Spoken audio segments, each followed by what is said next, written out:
So, James, do you just want to quickly introduce yourself to these? Okay, so I'm James Hancock. I have been a software engineer for about the best part of 20 years. I started up the road at Clearstream, basically as a front-end developer. So I started doing typical development and web GUIs, doing a little bit of system analysis, so you get work with the business analysts, the guys who what they wanted to get and all this stuff.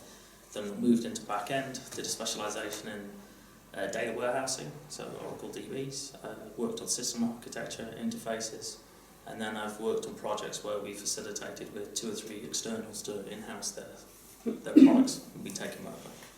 And the last few years I've been working on information security. So how long have we been working in this kind of using kind of Scrum techniques? So we first had a look in 2013 when we started working with an external provider, but probably solidly from 2015 onwards. So get some idea of how long James has been working with Scrum. So what would you say are the key challenges in managing a Scrum project? Okay, so I always start with the first one. I think you guys have come across this one before. It is the requirements capture. I mean, the balance between the two systems, if you go for the waterflow or the Scrum, is requirements capture. In Scrum, there's always a push to start, but if you're not sure what you're going to be delivering, then it makes it difficult and it makes more iterations. So the advantage on the product side is that they want to see the product earlier and quicker, compared to the old waterflow where you have very specific requirements and you work your way down, but it's 18 months and you've missed the target or the boat. But in Scrum, because of the constant renewing of trying to refine what you want, if you start in a bad position, it takes way too much time. So it can be very painful. So that's one of them. But just on that, how do you find the balance? Is this something that you have to learn through experience, or is there something specific that you have to really look for? Obviously it's a lot easier if you have an experienced team. And when I say that, if you have a Scrum Master, and typically in our organisation, our Scrum Masters are on challenges and you produce something that's unique to that solution. Sometimes you use experience to recycle other things, but generally you're not manufacturing something, you're building something. So it's sometimes difficult to gauge how much time it's going to take you to do a task and an activity. And so consequently, management is always pushing management to find out when you're going to deliver, when is it going to be ready. And you find that this can actually creep into the Scrum. So the first one off is don't have the product owner there on the daily stand-ups. So you take the daily stand-ups, it's not a status report. It's when you have a problem and how do I get it. So it's not a status report. It's not a solutions, we're going to spend 10 minutes talking about solutions. No, what is your problem and how do I need to get unblocked? So that's the first one. So you try to put it on that side. Second one is, again, with how do we get there, there's a temptation to take the user stories and say, okay, if that's value 3 or that's value 4 times up by 5 days and that's 6 days and you should be done in a week. It doesn't work that way, just because so someone's with experience, right? And again, you go back to this whole thing, is that how do you define the amount of work? So you have to be wary that's the pressure from the product and management to look into that. And then to come out with a set amount of time and your times will slip. And it was one other, and I think we said before, was the sometimes internal conflict. Now, again, depending on your team, who's running the Scrum itself, you will always have people with different perspectives. So on the technical side, you can always have people say, look, I want a completely brand new application from the start. And that's expensive, and you're not going to deliver in 2 years. However, you've got the other adage of try to bolt something onto the original software from management, and tech are going, well, that's crazy, because either we'll have performance problems or you paint us into a corner for the next 12 months. So those type of discussions of conflict are the difficult ones, because ultimately the business pays for it, and they have to be on board. If you're going to spend 6 months developing all stuff around the functions and all around the features, and it's not usually seen. So if I have to build a new platform to deploy, so you think about a building, so before you can actually run a business in a building, it has to be constructed, the electricity, the plumbing, all that stuff has to be put in. Then you think about, I want to make changes. So I want to do, we talk about continuous integration, automatic testing, all this type of stuff. So if I want to have a new feature, I want to change that feature and deliver it, but I also want it to be in the pipeline, deployed in environment, regression tested, and okay, so I know I haven't broken anything. All that stuff takes time. That's an investment in time. So it seems to me that the biggest challenges, they're all things around time. User requirements and conflict management take a lot longer and more time than you might imagine. Yes. And the are we there yet syndrome is make sure the product manager is not there all the time asking these questions, and be aware that the daily stand-up is not to actually report on status, it's to unblock. Yes. It's about blockage clearance. What's the problem? How do I get the block? Yeah. But it's not also about solutions. And who is the one solving all these conflicts? Who takes the lead? Well, I guess it's the Scrum Master. Okay. Why do you, so Scrum Master, why are you, Yes. you surprised at that?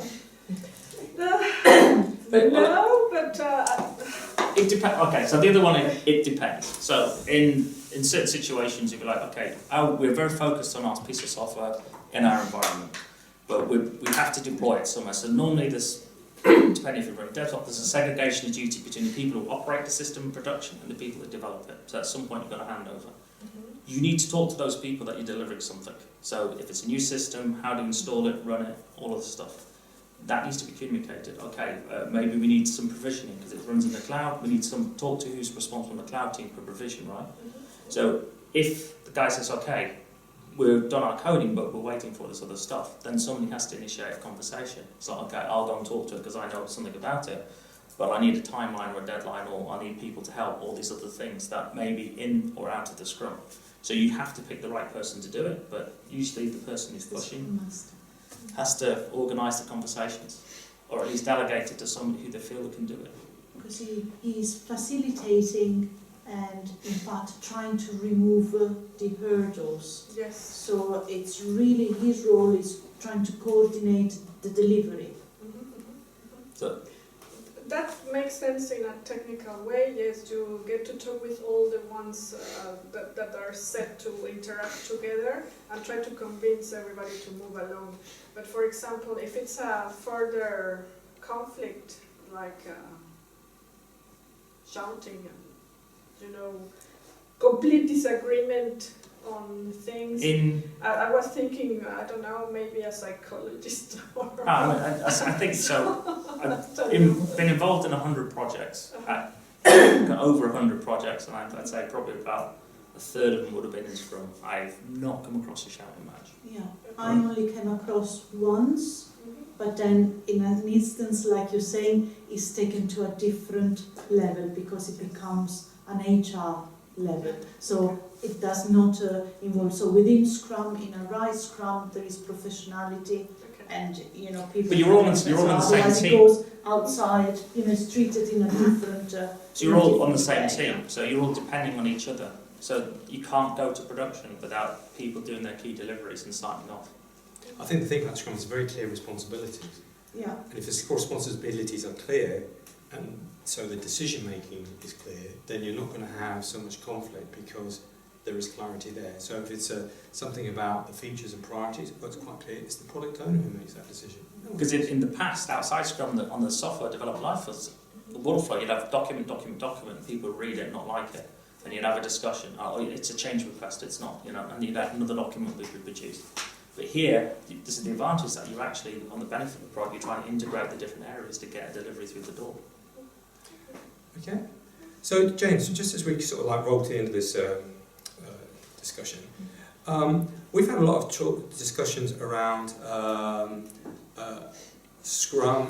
You are like all in, partially in, or somewhat in. What's your experience out there in the world in terms of the whole tool set of Scrum? Do companies use the whole tool script? Do they mould it to their own needs or customize it? Or you always customize. So even in my organisation, there's specific methodology. Why? Because we're in the financial services industry. We're a large organisation and we're heavily regulated. So certain things we can do and certain things we can't do. And so you have to adapt it. So there's the practicality within your organisation regulation, and there's also what works for you. It's important to size it to what works. I mean, I can remember early on we used to follow it to the letter. So we were producing, and we were looking at the burn down charts, and people, it was great for management looking at burn down charts, like the whole, are we there? Yeah. But now it's like, okay, it's useful if you want to show that it's new and you put it into place, but at the end of the day, it's like, okay, we know ourselves within the team how much we're getting delivered. Maybe we show in the demonstrations, the demos of the product owner, how far are we along and what's outstanding points, but you can decide not to do it or not. As long as you meet the regulatory requirements. When it comes to like retros and reviews, are you like really at the end of each sprint retro review or more liberal? I think we're more liberal, because one of the things you might find is that you could be involved in 2 scrums, which is a no-no, but that's not uncommon for software engineers at FAs to be involved in 2 or 3 projects simultaneously. So one initiation, midway, and one and going into prod. The thing about retrospectives, I think that you have, with anything, it's what benefit you're going to get out of it when you do it. So you must always do it. I think you should always try to do it. It doesn't always happen, but you should always try to do it. And the things that you're raising, if we could have done this better or we need to resolve this, try to make it something that's actionable. Mm-hmm. It's very easy to get into a grumble list. Mm-hmm. And that itself asks this problem against this problem again, right? And it's like, yeah, okay, but there's something we can do better here. And it's like, if we had the time, we could do this to make things better. So, okay, we're missing some automation, regression testing in a certain area, because that's okay. We know in the next 12 months, this is a hot area for business that we're going to work. It's worth us investing in time in this. Mm-hmm. Other times, okay, it's a one-off, it's a throwaway, and we just have to suck this one up. Also, an important part of the retrospective, what I was trying to say earlier, is also to write down what worked well, because that builds a lot of confidence within the team, because surely, you have delivered something, or surely there is something that went well. So start always with that, because otherwise one tends, isn't it, to do the list of grumbles, and It's good for morale.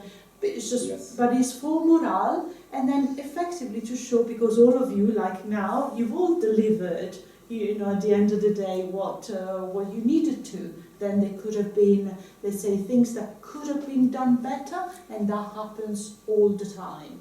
And that is where then the team grows. But surely, there are things that worked well, and effectively what you've delivered. And management wants to hear that. Yeah? That's good. And just finally, James, what 1 or 2 key sort of words of wisdom would you give these guys here? Because they're all budding Agile project You managers. pointed out all the things that the plots talk out. If there are 1 or 2 things just to take away. I think take it in the spirit of what it's aimed for. So it's quite easy to, when you in any job, to do a piece of work and just okay, I've done my work and leave it. But we know in certain areas it's like, well, I need to hand it over to the next person, and it needs to fill in so it doesn't drop down in the gaps. The great thing I find about Agile, it's very focused on the product. And because you have the product, you have a sense of like, is the customer happy? So you can see when you're talking to the project owner, oh, I like this, or I want that change. And it allows you to be more responsive. And I think for that it's more rewarding. I mean, it comes with its own headaches. But I think to take it in that spirit, that it is there to ultimately get to something to product to market where everybody, because there's a consensus, rather than just following procedures and documents all the way through. So we take it within the spirit of Agile. Okay, that's super. Well, thanks a lot. Really appreciate your time. And That's all. thanks a lot for spending your time here with these guys. You're welcome.